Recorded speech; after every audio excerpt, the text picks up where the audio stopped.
बड़ी खबर आपको बता दें, इजराइल के प्रधानमंत्री बेंयामिन नेतन्याहू का बड़ा बयान सामने आया। ईरान की धमकी पर एक्शन लिया गया है, परमाणु खतरे को दूर करने के लिए हमला किया गया। बहुत क्लियर बेंयामिन नेतन्याहू की तरफ से कहा गया। बेंयामिन नेतन्याहू ने कह दिया है कि ऑपरेशन राइजिंग लायन शुरू किया है हमने और अब इसे अंजाम तक पहुंचाएंगे।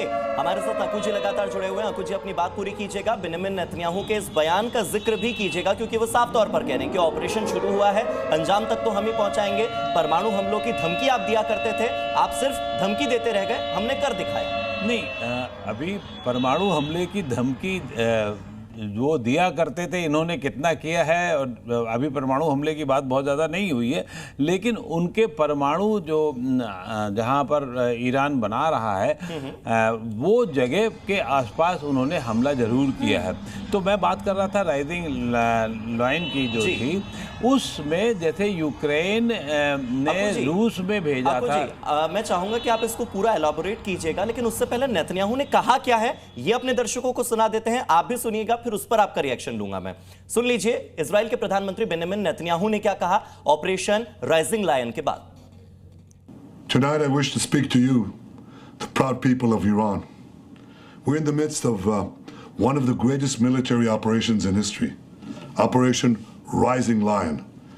The Islamic regime, which has oppressed you for nearly 50 years, threatens to destroy my country, the State of Israel. The objective of Israel's military operation is to remove this threat, both the nuclear threat and the ballistic missile threat to Israel.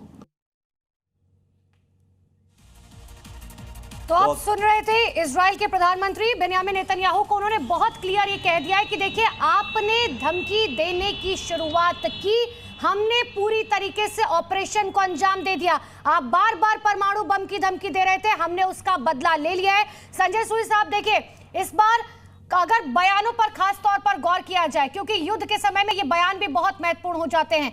कल भी Netanyahu का ये बयान, ये कहना कि या तो इस बार या तो कभी नहीं, और आज भी ये साफ तौर पर कहना कि देखिए शुरुआत आपने की थी, अंत इसका हम ही करेंगे। नहीं, बिल्कुल ऐसा है कि बहुत जरूरी होता है जो नेता का किस प्रकार से व्यवहार रहता है। और जैसा कि हमने अपने देश में भी देखा किस प्रकार से आज हमारे देश की भी सोच बदली हुई है, आज हमारे देश की सोच भी आक्रामक हुई है। यही बात नेतन्याहू के साथ भी है। जैसा नाम भी उन्होंने दिया है कि राइजिंग लायन, यानी कि जो बाइबल से है कि लोग शेर की तरह उठे, और देश को उन्होंने बोले गौरवशाली लोग, आप लोगों से मैं बात कर रहा हूँ। तो एक तरह से बहुत गर्व की बात है। और जो उन्होंने एक स्टैंड लिया, उन्होंने बातचीत की है कि हमने देश के ऊपर आने वाले खतरे को खत्म करने के लिए उनके न्यूक्लियर साइट्स को खत्म कर रहे हैं।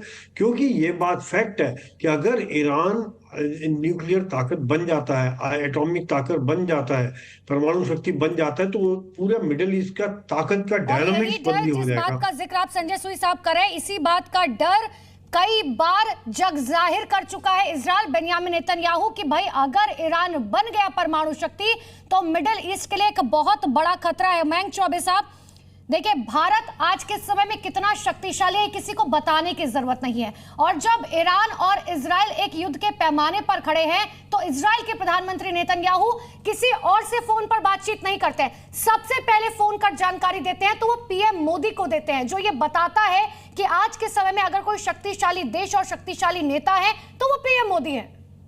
जी अनुपमा जी, इस बात से तो कोई गुरेज कर नहीं सकता कि भारत की शक्ति कहां पर स्थित है। और कल मेरी बात एक इजरायली एक्सपर्ट से हो रही थी और मैंने उनसे साफ तौर से पूछा था कि हम कहते थे आयरन डोम के बारे में, पर इस बार हमारी सुरक्षा प्रणाली ने कहीं इजरायली सुरक्षा प्रणाली को बीट कर दिया। तो उन्होंने कहा हाँ, हमने ऑपरेशन सिंदूर से सीख ली है और हमने अपने आयरन डोम को और सुदृढ़ बनाने की कोशिश की है, लेकिन अब इस बार हम लेज़र का यूज़ करेंगे। हमारा एक एक प्रोजेक्टाइल जो है वो $2.5 से लेकर $3 का होगा। तो मैंने हंसकर उनसे कहा कि भारत का तो 50 रुपए का प्रोजेक्टाइल जो था वो हज़ारों के ड्रोन को नीचे ला रहा था, आप फिर भी 250-300 रुपए खर्च कर रहे हैं, थोड़ा और मेहनत कीजिए। तो खैर ये मजाक की बात थी, लेकिन इस बात की पक्के प्रमाण हैं कि इजराइल जो है वो इस समय भारत की ओर देखता है एक अपने सुदृढ़ शक्तिशाली मित्र की तरह से। बिल्कुल मयंक जी। और